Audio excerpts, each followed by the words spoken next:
So welcome, welcome. And we may wait another minute or two for those who are gathering. Anyway, I sent out a special alert and invitation to a number of you because there have been some burning questions about annual meetings and how to do them. And so I thought that could be one of the highlighted topics for today. Jesse has offered to lead us in devotion, and then Jesse had another topic that she wanted to talk about as well. So I'm hoping that we can split our time with maybe 30 minutes of talking about annual meetings and then 30 minutes talking about, Jesse, tell them. Which one? Oh, that's right. You had a whole bunch. But at least today, we were going to talk about. Oh, the staffing model one? No, I think we should wait and do that one next week. No, elder training? Elder training. Okay. Yeah. And how to do elder training in COVID times and all that. Cool. But anyway, Jesse, if you want to go ahead and lead us in devotion and then tell us how you want us to start talking. Okay. One of the cool things about getting new colleagues is they come with resources. And we just recently hired, well, it's been 3 months now, but Clint Miller, who is our new director of music, and he hailed from Decatur, Georgia. But he came with these great meditations by Susan Paulo.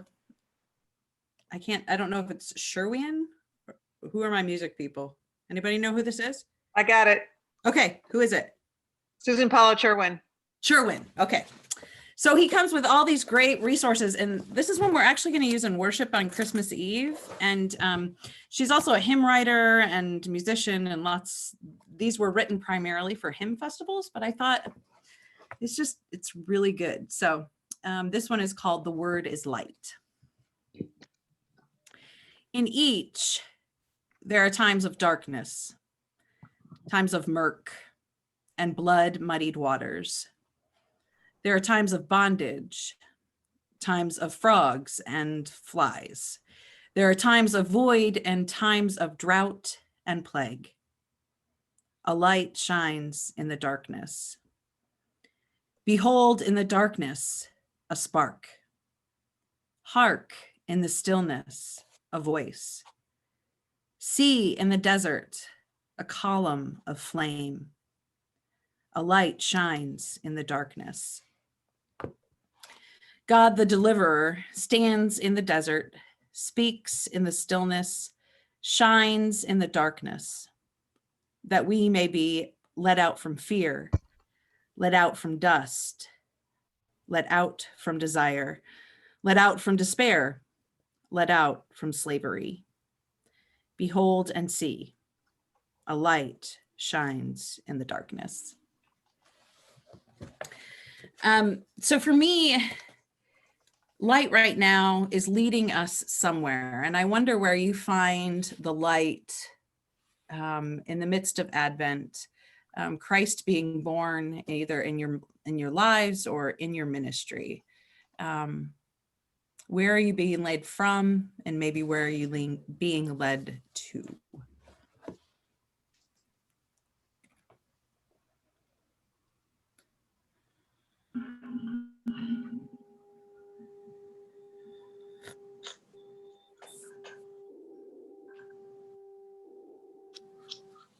Real talkative group. It's a great question, Jesse. Yeah. Say it one more time. Well, this idea that light is being born over and over again, I mean, that just keeps coming back to me. Like this idea of the incarnation does not end in some ways. Okay, we're not going to get into that theologically, but this idea that Christ continues to be born and be found among us and lead us. So I'm wondering if you sense Christ's birth in your lives, because we're ahead of Advent usually as pastors in some ways, right? We're usually about 3 or 4 weeks ahead of everybody else. If there are ways that you are finding Christ being born in your life, in your ministry, around you.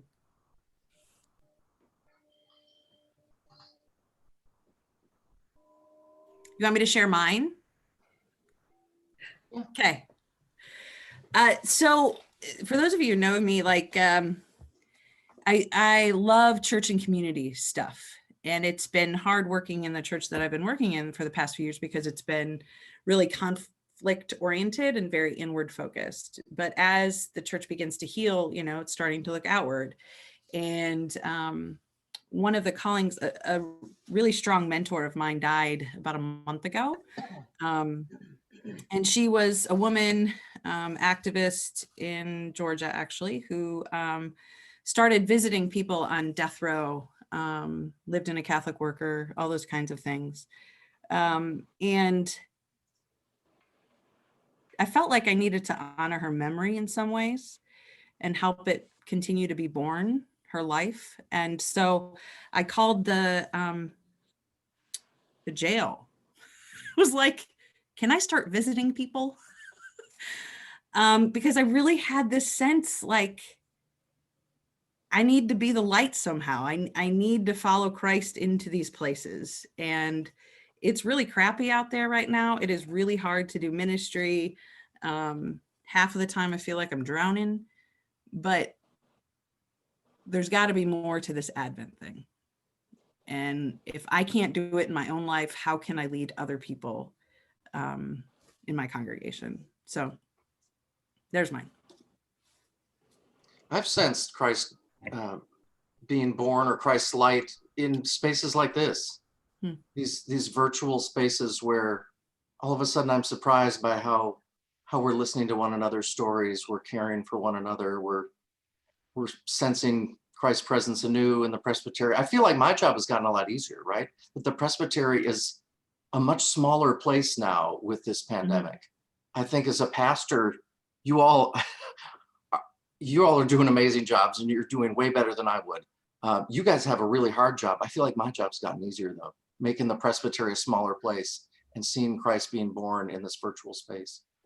So that would be my thought. I want to pick up on what you just said, Matt, because we had our session and deacon annual Christmas party last night on Zoom, and we had just about this many people because we have 9 elders and 6 deacons, and we had just about this many people on the call, and but plus the new elders coming in and deacons coming in and the ones going off. And anyway, it was about an hour and 15 minutes, and all of us were like in gallery view, and the whole everybody could see each other through the whole thing.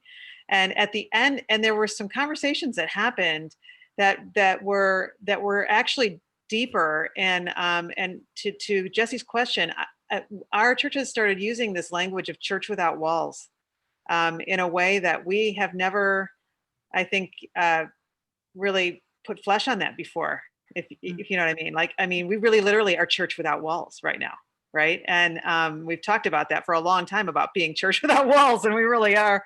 We are living that virtually, right?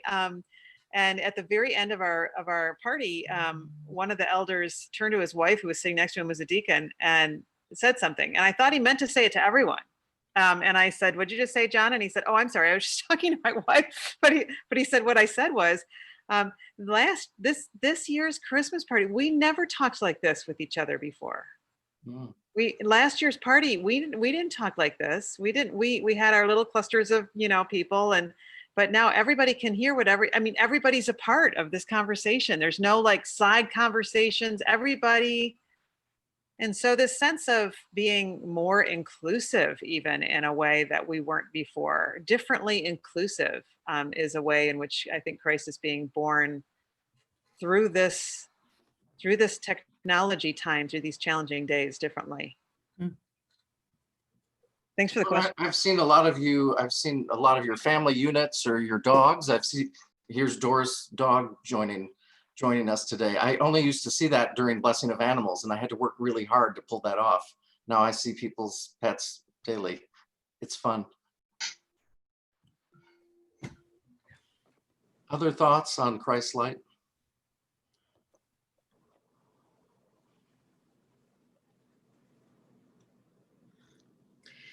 Mine is far less tangible, just a deeper sense of trust leading into so many unknowns.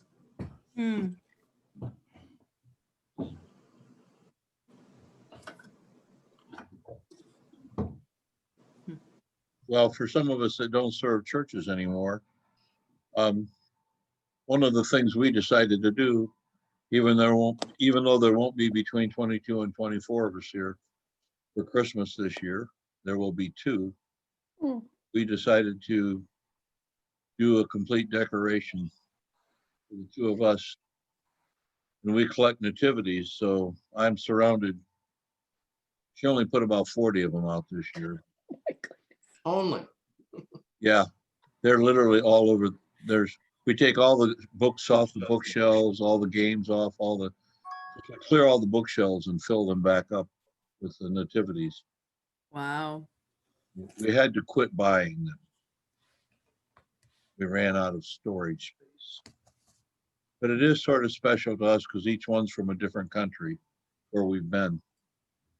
And it also tells you something about how difficult it is in some countries to pick up a nativity. We found it at the Protestant seminary in Nanjing, China.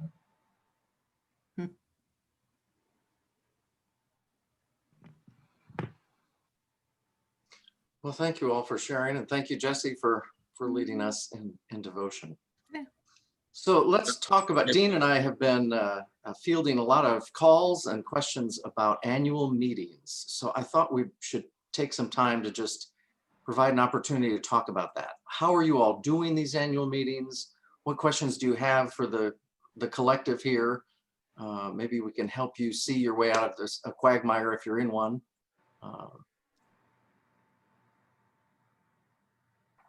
So we've not had an annual meeting, but we have had a congregational meeting for the election of officers. And I think that will be handled similarly to our annual meeting. But we will do it on Zoom. And I did say to the new officers that are coming on that we'll do an ordination installation on Zoom in all likelihood, which we've done at the presbytery. Well, we haven't done, I guess we haven't done an ordination, but we've done an installation. Yeah, and how do you do laying out of hands? Well, you know, in GA, we did it like this. I've seen some cool socially distanced laying on of hands with, with big streamers, big red streamers going to the person. And so there are a few that are in the room with the one being ordained. And, but they're still saying socially distanced and not actually laying on hands. We successfully had our congregational meeting on Sunday via Zoom, and there were probably 8 within the church that were part of the worship service. And so there were people physically present that were the worship service, but then the rest on Zoom. And actually, we had a very good attendance. I mean, I was worried about a quorum. I mean, I had the membership list there, and Carol kept on saying who was joining us, and so we could keep count. But we had a good attendance. The only glitch was Lori, myself at the end. I thought I was leaving the meeting for the benediction, and I ended the meeting. So I ended it for everyone, and Carol was like, "Oh my gosh!" I said, "It's okay, Carol. Amen. We're dismissed." This is the benediction. So that was successful. Now we're supposed to have our annual meeting, and we also did the terms of call. And so January, we usually have our annual meeting, and we're thinking, okay, I'm not sure why we necessarily have to have an annual meeting. So what are your people's thoughts on that? The only thing that I think that couldn't be done by just mailing out an annual report is normally, I hate that word, is a time when one elects the nominating committee for the next year, and it requires a majority from at large. We already did that. We do that as part of our elders, deacons, and the nominating committee for the next year. You're ahead of me. That's Yeah, that's not unusual in your case.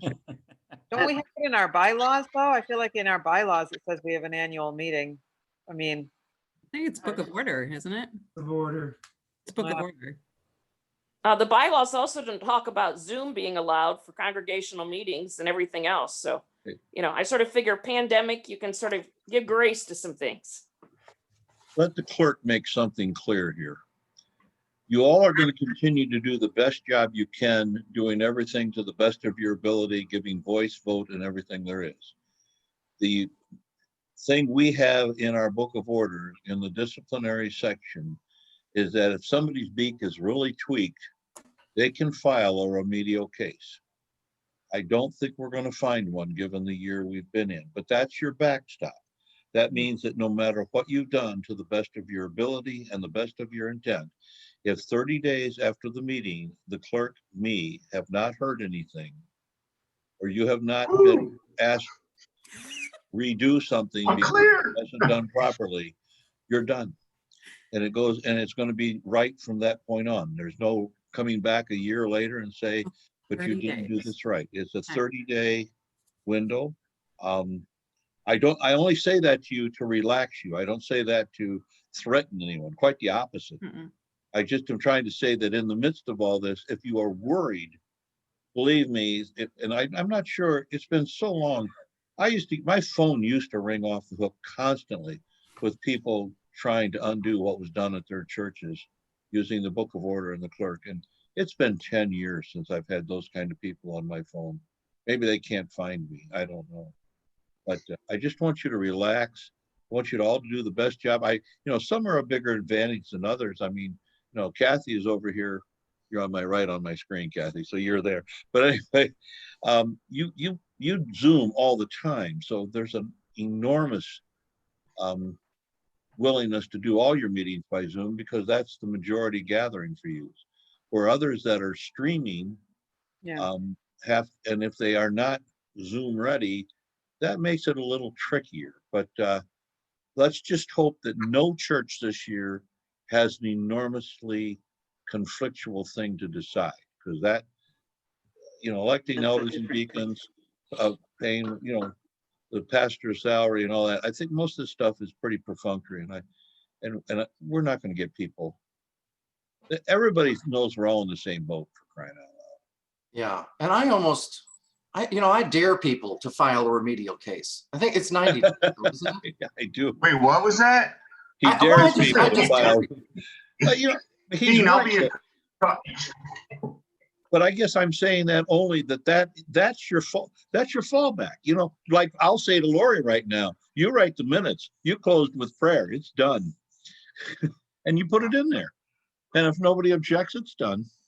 Well, Clint at Maumee, this was early on in this pandemic. He had some concern about, they really needed to have a meeting. I can't remember what it was for. They really needed to have a congregational meeting. This was in like late April or May. And he spent a good month or two articulating the process. The session has adopted this new policy or procedure about, and our bylaws don't allow for this, but this is what we're going to do. And it was like he was almost daring anybody to challenge it, right? You've laid out a new process. You've had a month now to object to it even before the meeting happens. And nobody did. And it went by seamlessly, mainly because of his excellent leadership, but also because the session was proactive in terms of, hey, we can't do this, but we're going to do paper ballots. And here's how these paper ballots are going to work. And, this, that, and the other. And as I understand, you can use paper ballots, but here's the deal. You have to be a part of the discussion. You have to have standing. You have to have been part of the meeting, and then you can mail in your ballot, or then you can, do those kinds of things. And that question has come up, Matt. Part of the meeting, present at the meeting does not mean physically present in the room. The book of order bylaws say, one shall be present in the room or present to vote and stuff. We are all present in this meeting right now. Right. We all have a voice. We all can hear. We all can talk. And that's what present means. You can't do vote in absentia. You vote having heard the discussion, prayed about it or whatever, and then. Right. If you were somebody who could have nominated somebody on the floor, then you were there in the meeting, and now you can have a ballot kind of thing. The question is how to get that ballot to you as a clerk, and that's something you'll have to think about. Do they stick it in an envelope? It doesn't have their name on it. Somebody 2 elders open them 2 weeks from now. I mean, you're not going to have the results immediately. But on Zoom, maybe you're not going to have the results immediately, especially if you're doing some tabulation through Zoom and you want to make sure that it's there, right? I mean, that you only get the tabulation of the poll after you close the meeting, and then it sends you the results of those polls. So it's a little more complicated this year, but I think you can do it. Not everybody has Zoom though, and I want to read you all. This is my buddy Charlie Smith. He's actually the new Presbytery leader in Indian Nations Presbytery. He just sent this out to all the mid-council people. But I'll first throw this out there and let the brain trust you guys can wrestle with his question. I'm certain that this has been raised before, but a tech-phobic small congregation insists that it is not possible for it to conduct a congregational meeting and election of new officers by Zoom. I have suggested that adequate protocols exist to handle the meeting by email, but can't remember those specific rules. Advice is certainly welcome. I also assume that I might be directed somewhere in which such matters have been spelled out under the watchful eyes of stated clerks to ensure everything is done decently and in order. So what would you all say, first of all, to a congregation that isn't experienced with Zoom? What do you do? And can you handle this by email? My first Yeah, go ahead, Dean. Yeah. My first reaction would be if they can't come together with Zoom and some technology, email may also be a problem. I think the best solution that I've seen in our presbytery, and for something that requires to be heard and some reaction, would be just do a parking lot gathering. Even in the snow, you could. I mean, it's not like you're going to freeze to death in less than, it'll make for a shorter meeting. Yeah, I love what Ann's been doing at Defiance, right? I mean, if you all object, honk your horn.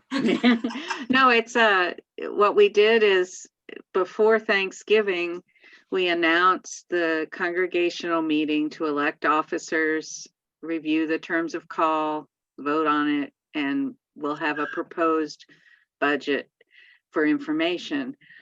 We said, if you have a nominee from the floor for any of these offices, and we posted the nominating committee's report, contact the church office by today.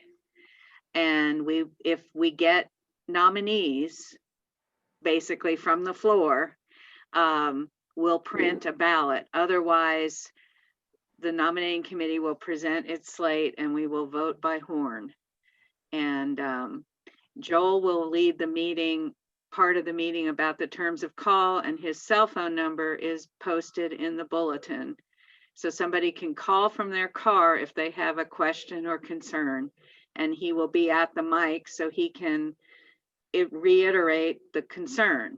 And if there, whatever needs to happen vis-a-vis that discussion. And since the budget's just for information, we're going to pass it out and say, if you have a question, contact the head of the finance committee or the treasurer, because it's an information piece. And it will be part, I guess, of the annual meeting, which, occurs to me that's going to be a different ball of wax if we want to have discussion. But I just looked at our bylaws, and all we have to do is have the reports, have the financials, and have the budget for 2021 as information, which we could simply send to each family and call it an annual meeting. Would that be appropriate, Dean? Just call that mailing the annual meeting? No, I think you would have to do something to receive the reports somehow. Okay. But it wouldn't, if you're gathering by are you still worshiping by parking lot? Yep, we're just bring your blankie. You're ready to go. You have no problem. Just after, you wouldn't have to have an hour meeting. You could just say, everybody received the reports. We're going to have a 5-minute meeting after worship to open the meeting with prayer, receive the reports. The tricky thing with an annual meeting is when you have a special meeting, you only can take into consideration what's part of the call. An annual meeting's a broader spectrum than that. Right. It allows for things to come up that may not be in the initial call. But right now, I don't sense that people are cantankerous. I think that people want things to just work and flow right now. That's my feel. I Tell can me, send you a tell me if couple. I'm wrong. I can send you a couple cantankerous. For future draft choices. I wonder if there is new business. When you ask for new business, if somebody has some, could you just say, we will refer this to the session and find a way to have a discussion about this? If we're I not would, prepared. I would say there's a couple things, because in the book of order, it says, these are the items that are relevant to an annual meeting. And I used to always go through that at the beginning of an annual meeting anyway, because when you say, this is what you're supposed to be doing, the truth is that we can do all of this in 10 minutes if you let everybody.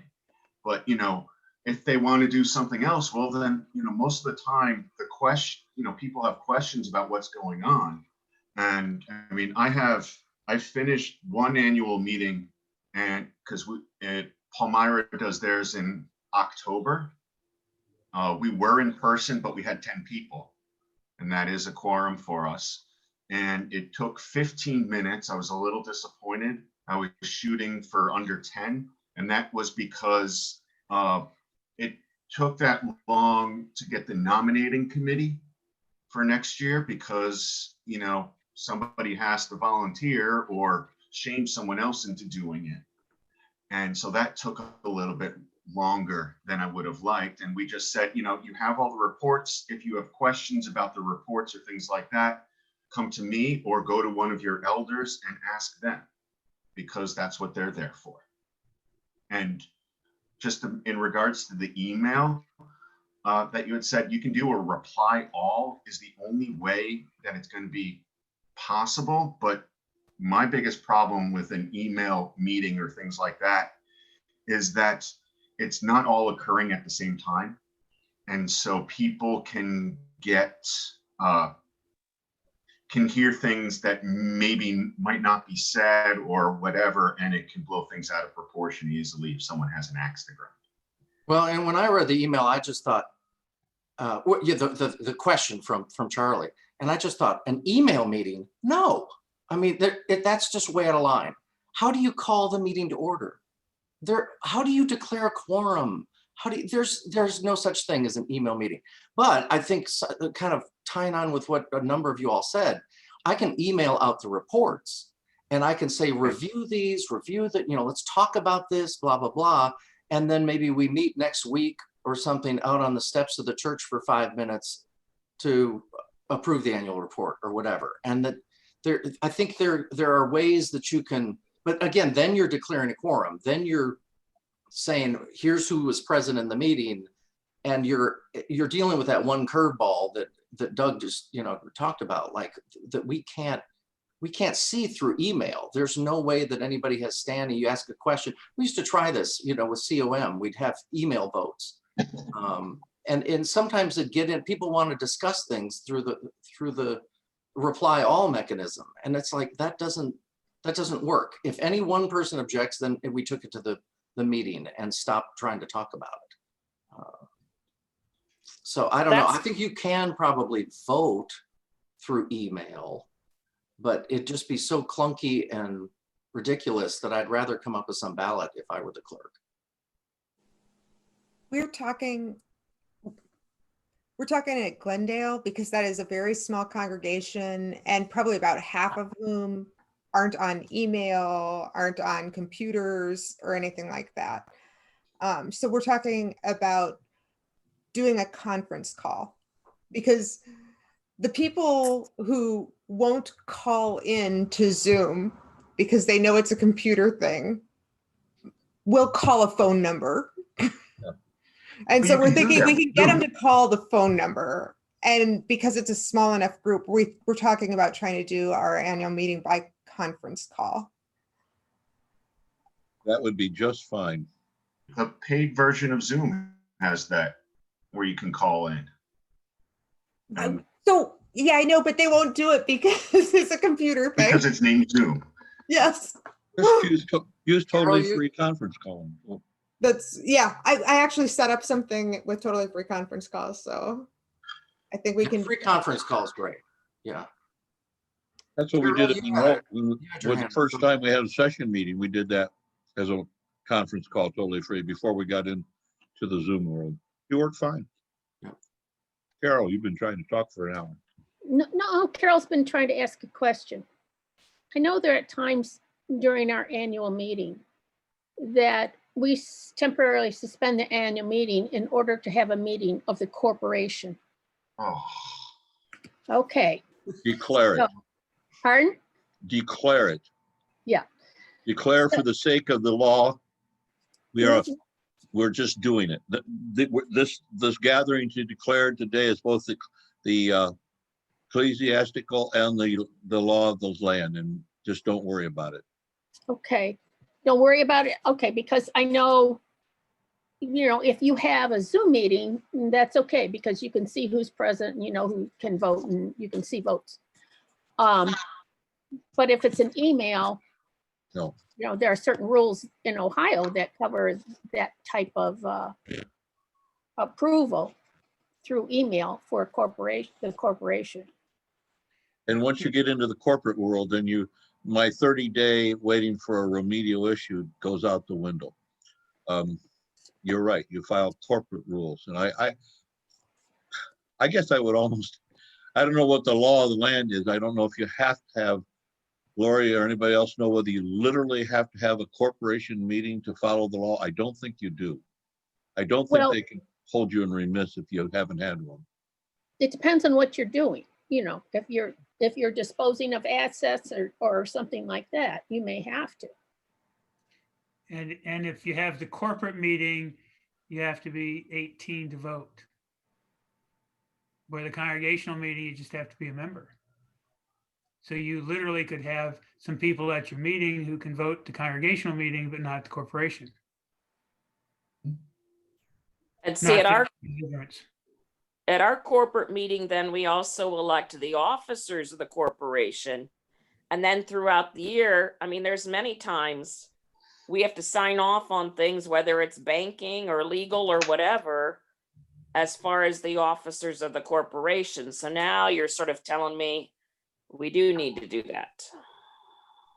No, I'm asking the question. I think it's good that you brought that up, because I was trying to get a way of not having that meeting. But I don't think it has to be a separate part. Doug, you broke up. Try it again. It doesn't have to be separate, I think, is what we've all been saying, is it can be said to exist alongside at the same time, as long as it's said to be so. That seems to carry the intent. Well, and in our tradition at Eastminster, we've had someone else always lead the corporate meeting versus the pastor, the moderator leading the church meeting. So the corporate meeting, there's someone else who leads that part of the meeting. Yeah, and I think what Dean is referring to is to just streamline that by declaring it. And we do this all the time. The moderator has broad power. Most people don't realize it. But, the moderator of the meeting can say, I declare a quorum. I could challenge that. I could say, well, I don't think so, and I challenge the chair. But moderators can declare all sorts of things. And if nobody objects or nobody challenges that declaration, then it happens. So I think what he's saying is just go ahead and declare those corporate matters, or that this is the corporate meeting and it's going to stand as that. And again, I challenge somebody to file a remedial case about this. Like, you're not going to get anywhere. We're trying our best. We're doing our best here. And I think that's the thing is with this is, unless you have somebody who has an axe to grind or have an issue that's going to be problematic, I really don't think people are going to be at each other's throats over this, and they're going to be much more forgiving. It's only when you have something that's pre-existing, a pre-existing possibility that, you know, if it's given enough air, that it can take over. And then I wouldn't want to be you. But Yeah. One I other still don't thing, think, and though, that- Go ahead. Sorry. I don't know if it's a Michigan thing or not, but in Monroe, of the years we served there, the treasurer, et cetera, the officers of the corporation were elected and appointed by the trustees, who are the session. We did not do it at the congregation, Right. which may mean we did things wrong for 17 years. That's what we did in Oklahoma. And the bylaws here say the elders serving on the session shall at the same time serve as trustees. And I believe trustees can name the officers of their corporation that they oversee, I believe. But I'm not a lawyer and I definitely don't know all the law. Help me out. Well, Joel, Charlie's coming on the session, so maybe he can help us with that one. Carol, have we answered your question? Because I don't feel like we have. No, you've given me options to consider this, but I don't see how having a meeting is going to be eliminated, whether that's electronic or partly electronic, video conferencing, or part video conferencing, part in person, or all in person, you know. There is a meeting.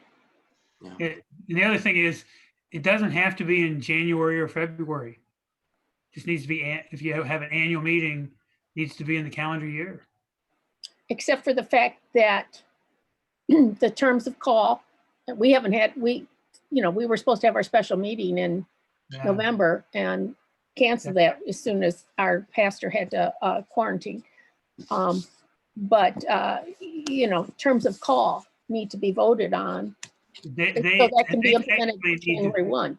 Yeah, and technically the IRS would say they do need to be approved before the calendar year starts for any changes in terms of, particularly for housing allowance, to go into effect.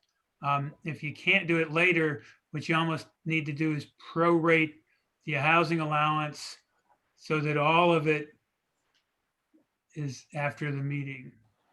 So yeah, that it becomes a little bit of an accounting difficulty. Right. Technically, but that's only if the IRS knocks on your door. You guys aren't going to tell them, are you? Well, I am recording this Zoom call and the IRS doesn't want to hear about prorating the housing allowance. Let's strike that. Anyway, are we good with annual meetings or are there more questions about that? Jesse, let's talk elder training because you're hoping to do that as a combo meal. You're looking to recruit here. Yeah. Yeah. Typically I do like a Saturday morning or all day Saturday sort of retreat and for me, that's 10 people. And then I try to get all the active folks on. Obviously we can't do that. So I'm thinking I would love to combo with anybody who's doing elder and deacon training via Zoom and divide it up so we all don't have to be doing it all. If anybody is interested, I usually do it. We don't have our first session meeting or deacon meeting until the 4th week of the month in January. So I have time in January to do my training. And then we usually do the ordination and installation, which I'm not sure how we're going to do because we're streaming via Facebook. So still have to figure that out. But well, and I think you were talking maybe even like a presbytery wide training and doing maybe 3 Sundays in a row, a Zoom training each week. Is that what you're thinking? Did you just freeze up? I think we may have lost Jesse. Jesse looks frozen. Yeah. Well, that's unfortunate because, well, anyway, so are there folks that would be interested? I know not everybody's timeline may morph with First Finley there. So we already did our elder and deacon training, but I would still be interested in a presbytery wide event for new elders, across the presbytery. I think that would be, I remember when, was it Joan Gray that did the, where was that last year or the year Norwalk, before? and we brought in Joan Gray. Norwalk, yeah, right. I mean, our folks love that, and I think we could do something like that. Again, I know I'm sort of the partial to Zoom here, but we could do that other ways. But I think that would be great. I think our folks would really like to be a part of that conversation. I was just going to say is that I don't know if everyone noticed this or saw this in their emails, is that 2021 is to be the year of leader formation. Yeah, I was And just so looking that up again. OGA is putting out a bunch of information in regards to training and investment of ruling elders and deacons.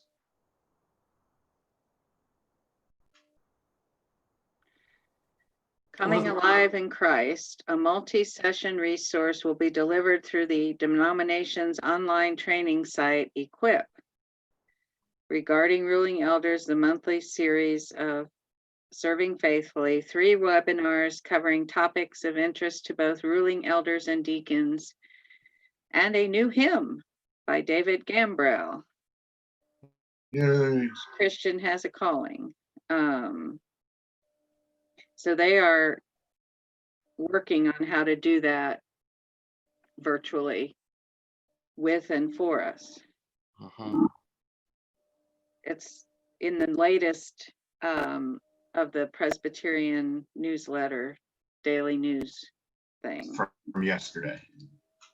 All right. Hey, Jesse, we were just talking about the Equip piece that the GA is doing and offering, but we hadn't really talked about what certain churches' timelines and somebody that might fit in with First Findlay.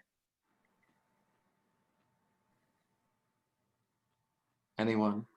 Bueller.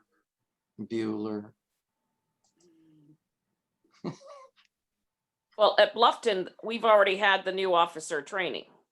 They're going to be examined tomorrow night at our session meeting. Usually in January, we would have a retreat, a full day retreat with all of our deacons and elders. And so we haven't discussed that yet. Whether we'll do something Zoom or not, I don't know.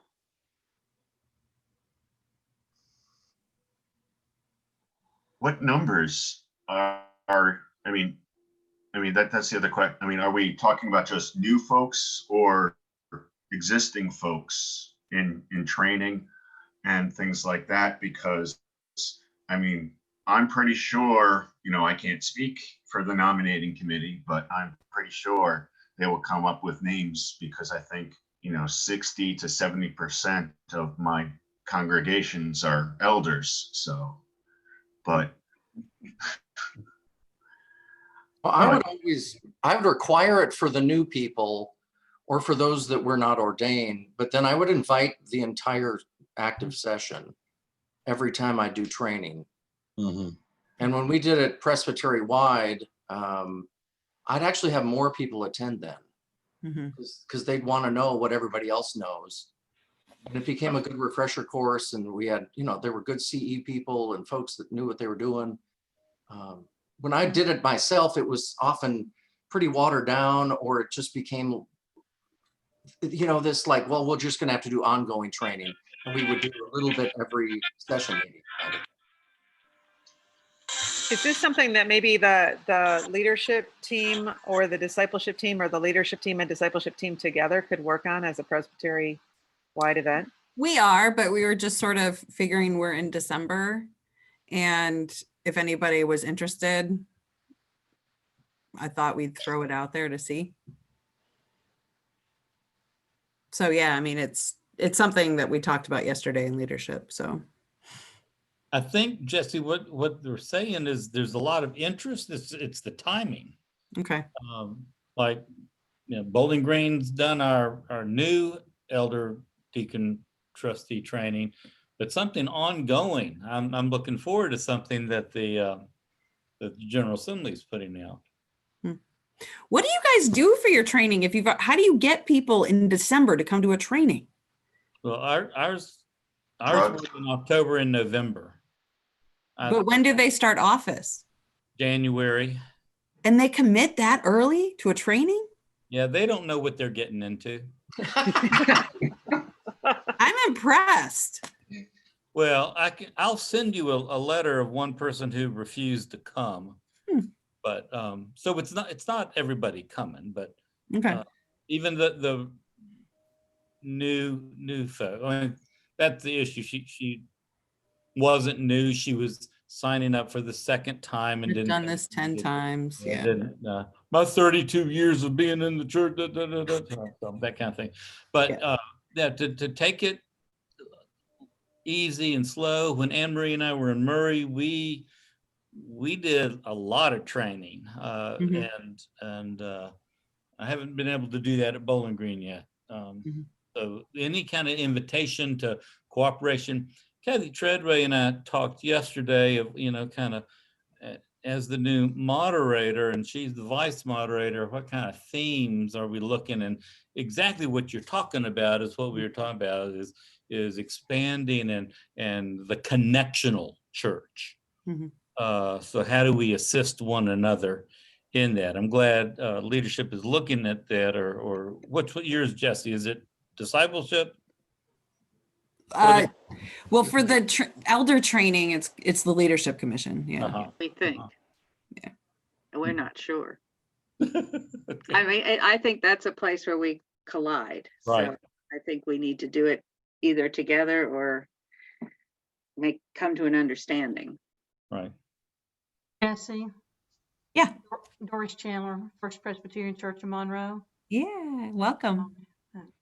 I believe that I stand on the shoulders of some of your good work. Oh, before thank me. you. So thank you for that. I came in November the 8th. So at this point, we do not have our officers set. We're trying to work on that right now. So what you're suggesting and proposing for Monroe would be workable. Cool. All right. Yeah. Just FYI. Okay. So, and I certainly would be open to that. Okay. Awesome. I'll shoot you an email to follow up. And I still haven't gotten a hold of, Matt had also suggested James Hodgson, who's at Norwalk, as a potential too, that he might possibly be interested, and Sarah too. So I have a question, if I could ask one question of all of you, in terms of having your congregational meetings by Zoom. How did you go about announcing it? We put out a midweek bulletin. So sometimes folks in the congregation want to get creative on the timeline for the amount of time before calling a meeting. So I wanted to see how you have done that process-wise. Do you make sure that it's announced for 2 successive Sundays?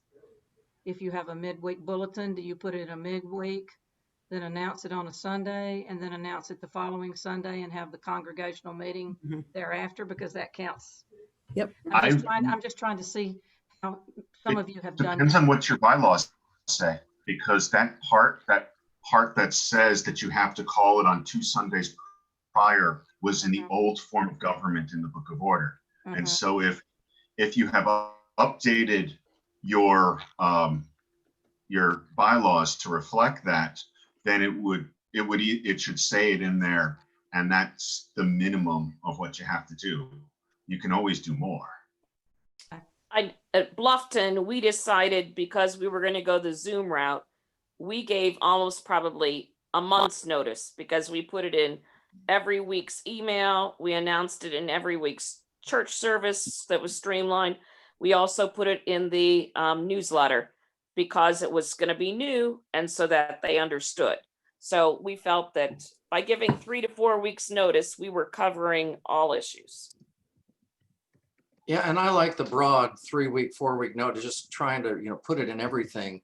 I've talked to some of you all that have, had these kind of, I think, bad ideas about, well, we're just not going to elect officers and we're just going to extend people's terms of service and all that. Okay, yeah. When I said yes 2-3 years ago, I signed on for a class of 2020, not 2021. I just don't think moving all the chess pieces is the way to go. You move as few of them as possible, and delaying a meeting for a month or two, I think is a lot better, just to make sure everybody knows it's happening, than not having one at all. Nobody signed on for the term ad infinitum here. That's not okay. You know, let's just try to stick with the classes and stick with the elections best we can, kind of thing. Did Karen already leave? She already left me. Got it.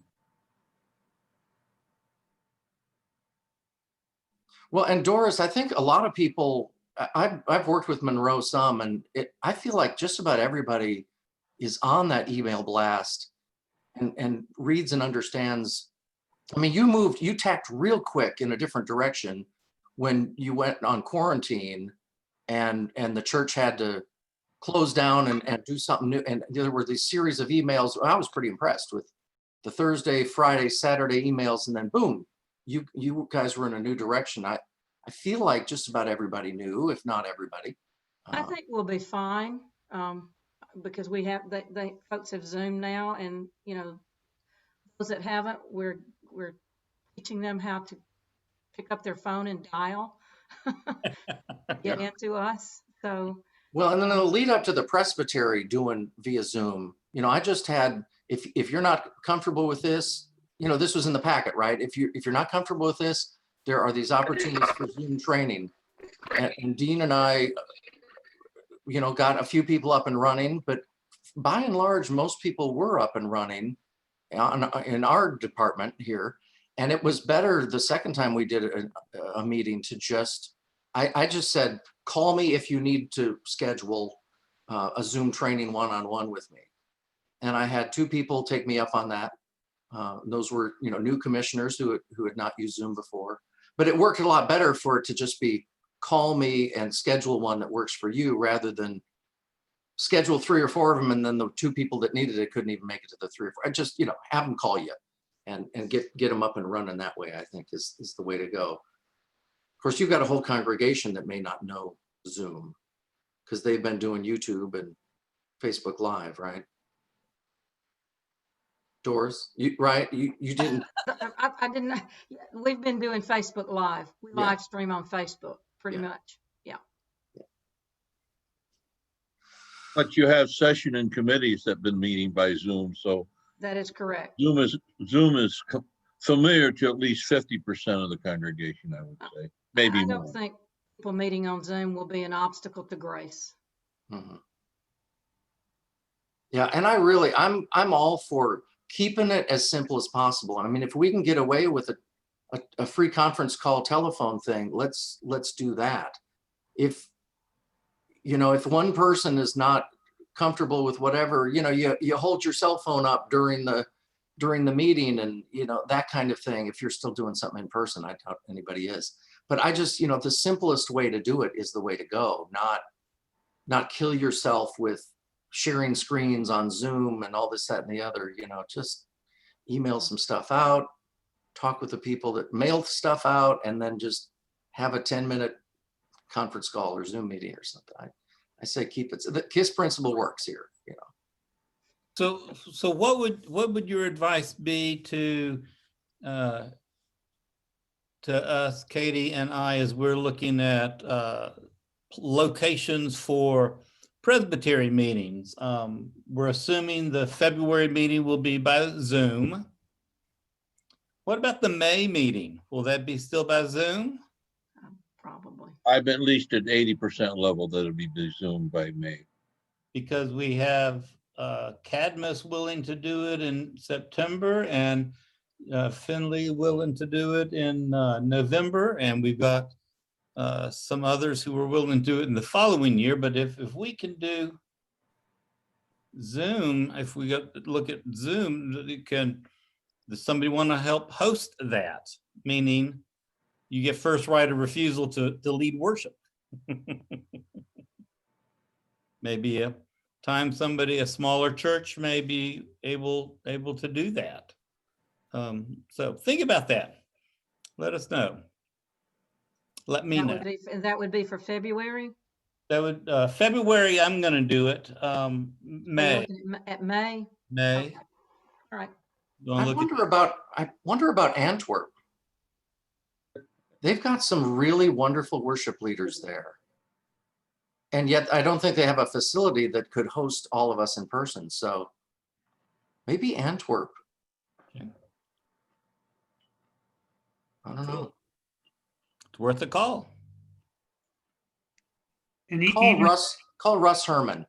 yeah, Russ Herman. And even if you need to bring somebody else to preach, if they don't want to preach, they probably could do the rest of the stuff. Mhm. As long as Russ isn't working. Okay. Good. Yeah. Thanks. Well, thank you all. If you have any other be- burning questions, go ahead, Kathy. I popped into the chat this promotional announcement for the Advent event, the Mission Commission Advent event. And I thought maybe I or Doug could make a quick plug for that. Go. Great. Sounds good.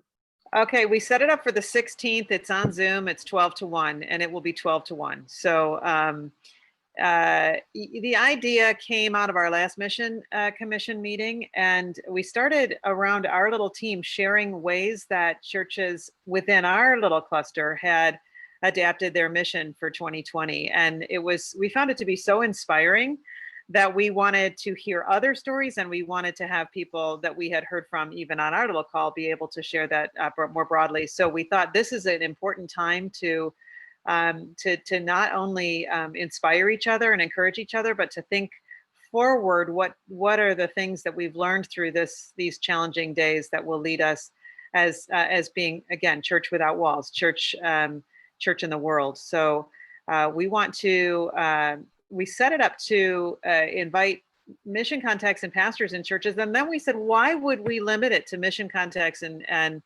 pastors in churches? If there's anybody that has been kind of wondering how they might plug in the area of mission, they've had this little niggling in their hearts about wanting to do something, invite them. So I know I sent out a link to it onto the contacts that I have within my little church regional contacts. Matt, I don't know if you sent it out yet to the whole presbytery, but if you It did, went out in yeah. a So special newsletter. It's also going out tomorrow in tomorrow's newsletter. okay, great. Thank you. So this this is our second one. Our first one was really wildly successful with a great variety of churches across the presbytery.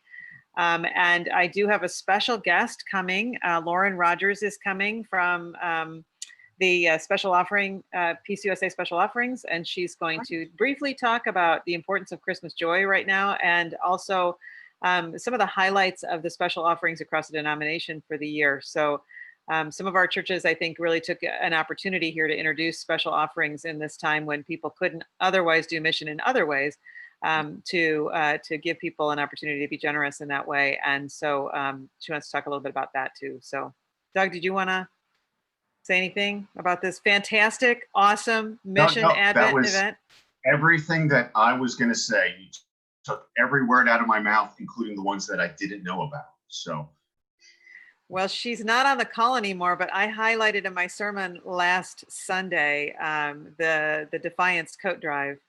I didn't name it as Defiance. I said it was a colleague from the presbytery, but that she has an amazing story about adapting mission to do their annual coat drive, wondering whether they could have a 33rd year this pandemic year and how they pulled it off. So she'll share that story, and we really want to give people an opportunity to encourage each other as colleagues in this time of mission. I did even mention that too, because I had a session meeting last night, and I was able to rope 2 people in to varying levels of, I want to be there. So yeah, excellent. Well, so Kathy, is that official? Can I put Lauren Roger? Can I log in? Yes, you can. Newsletter. Yep, put her name in? Okay. Yep. She'll be there. That's the selling point there. She's great. It is a selling point. She's fantastic. Yeah, she's got a lot of energy and she's fantastic. And when you have a question about a special offering and you send her an email, she's like bang back, right away, or pushing your email onto somebody else. I mean, she's really just very quick. Well, thank you all for sharing your wisdom today. If you have any more burning questions about any of these things, we'll be here next week, same time, same bat place. Dean has something. Yeah, go ahead. I just should like to ask, and if you don't want to answer, Laurie, how are you and your mom doing? We're doing better. I mean, I got a prescription last week. That was my first prescription. And so that has made a big difference for me. My mom's had 3 prescriptions. So our biggest symptom is just fatigue. And my primary care said, you need to rest every day and drink lots of water. So, I mean, I feel we're on the recovery and then dealing with, the emotions of the death now. So. Are you still with your mom in Fremont? Yeah, and I will be through December. I don't know about January. We'll wait and see. I also don't know if I have the stamina to want to sub for a full day. So Yeah. That's okay. All right, I just was concerned. Thanks for asking, Dean. Yeah, Lori had shared a lot of the good news, I think, last week, and it's just grieving her dad's death. I think that's the big part. You remain in our prayers, Lori. Thank you. Well, thank you all. I will talk with you next week. Thank you so much. Thank you. Bye, everyone. Bye.